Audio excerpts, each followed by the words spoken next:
तो पिछली वीडियो में हमने एब्सोल्यूट ट्रिक के बारे में थोड़ा बहुत पढ़ा था, उसको मैं कंटिन्यू करते हुए यहाँ पर कुछ चीज़ें आपको बताना चाहूँगा।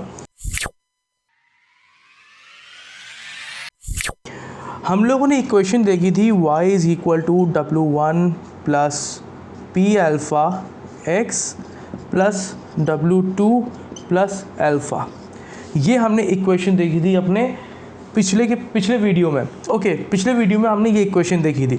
तो उसमें हमारे पास एक ग्राफ था, उसमें एक डेटा पॉइंट था और एक लाइन हम फिट कर रहे थे इस तरह से, ठीक है। इस तरीके से कुछ हम लोग लाइन फिट कर रहे थे जिसकी इक्वेशन निकल के ऐसी कुछ आ रही थी, ठीक है। अब ये चीज़ें ठीक है। अब मानिए ये हमारे पास एक 2D ग्राफ है, ठीक है, जिसमें 4 क्वाड्रेंट है, ठीक है। तो हमने अभी तक इस क्वाड्रेंट को देखा और इस क्वाड्रेंट के अगर लाइन के ऊपर हमारी जो स्ट्रेट लाइन है उसके जस्ट ऊपर कोई पॉइंट है तो हमारी इस इक्वेशन से होगा।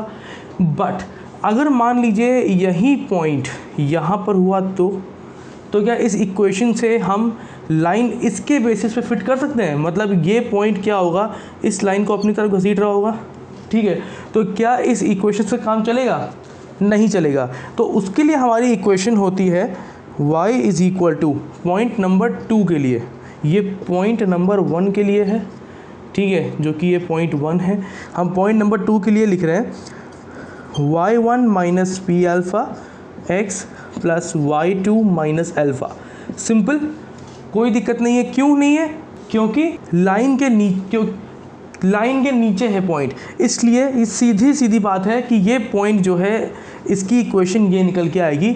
ये पॉइंट ये जो p डिस्टेंस है, ये जो p डिस्टेंस है, ये p डिस्टेंस इसके नेगेटिव में हो जाएगा, तो इसलिए ये पॉइंट इस इक्वेशन से निकल के आएगा।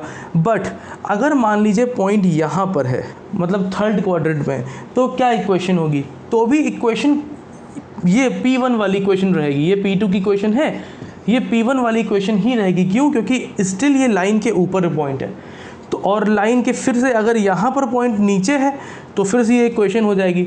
तो बेसिकली पॉइंट अगर लाइन के ऊपर होता है तो एल्गोरिदम ये वाली इक्वेशन परफॉर्म करता है, और अगर पॉइंट लाइन के नीचे होता है तो एल्गोरिदम ये वाली लाइन को परफॉर्म करता है, ठीक है। तो इसमें एक चीज़ आप ध्यान दीजिए कि अगर हमारे पास पूरा ग्राफ है, ठीक है, तो अगर ये डिस्टेंस छोटा है,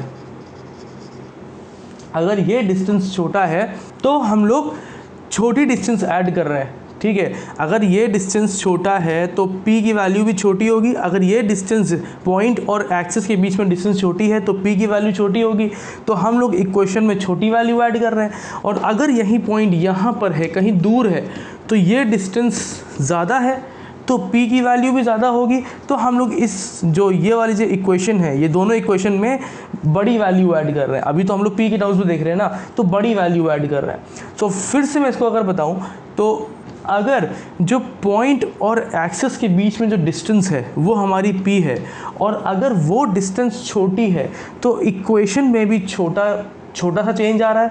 दैट मीन्स जो लाइन होगी वो छोटे लेवल पे शिफ्ट होगी। मतलब ये जो लाइन है ये छोटे लेवल पे शिफ्ट होगी पॉइंट के हिसाब से। और अगर डिस्टेंस ज़्यादा है, मतलब ये जो p की डिस्टेंस ज़्यादा है, तो इस इक्वेशन में ज़्यादा वैल्यू बड़ी होगी, मतलब बड़ी वैल्यू इसमें ऐड होगी। दैट मीन्स इसमें जो चेंजेस आएंगे वो बड़े पॉइंट के हिसाब से आएंगे। तभी आउटलायर्स जो होते हैं, जो बिल्कुल आउटलाई करते हैं, तभी मॉडल को गड़बड़ा देते हैं, क्योंकि वो पॉइंट एक्सिस से बहुत दूर होता है। तो ये पॉइंट उसकी तरफ भी जाने की कोशिश करता है। क्यों?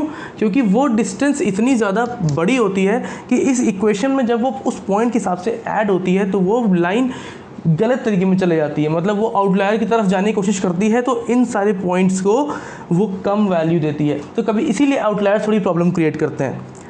तो इस वीडियो से आप इतना समझिए कि ये जो इक्वेशन होती है, ये दोनों जो इक्वेशन मैंने लिखी है, ये दोनों इक्वेशन होती है कि जितने भी डेटा पॉइंट्स हमारे पास होते हैं, एक मशीन लर्निंग एल्गोरिदम में जितने भी डेटा पॉइंट्स होते हैं, वो इन दो इक्वेशन के हिसाब से ही अपनी लाइन को फिट करते हैं if we are using absolute trick. Simple, ठीक है। अगर हम लोग एब्सोल्यूट ट्रिक यूज़ कर रहे हैं तो पॉइंट जो है, पॉइंट और लाइन के बीच में जो रिलेशन है और जो पॉइंट को हम डेटा पॉइंट्स के बीच में फिट करने का तरीका होता है वो हम इन दो इक्वेशन से करते हैं। अगर आप लोगों को ये बहुत कॉम्प्लिकेटेड लग रहा है तो दोबारा ये वीडियो देख लीजिएगा, बट एटलीस्ट दिमाग में पता होना चाहिए कि ऐसा कुछ होता है। भले ही कभी आपको रियल लाइफ में ये सब इक्वेशन करने की ज़रूरत नहीं पड़ेगी, बट दिमाग में पता होना चाहिए कि हाँ भाई ये चीज़ होती है, जिसमें कि अगर कम्युनिटी में बैठे तो आपको ये चीज़ पता हो। ओके, सो नेक्स्ट वीडियो में हम लोग एक एग्जाम्पल देखेंगे एब्सोल्यूट ट्रिक का। हम लोग पॉइंट्स में वैल्यूज़ लेंगे और फिट करने की कोशिश करेंगे मैथमेटिकली, सब कुछ मैथमेटिकली होगा। Okay, so let's meet in the next video. Thank you so much, follow me on Instagram. Thank you so much.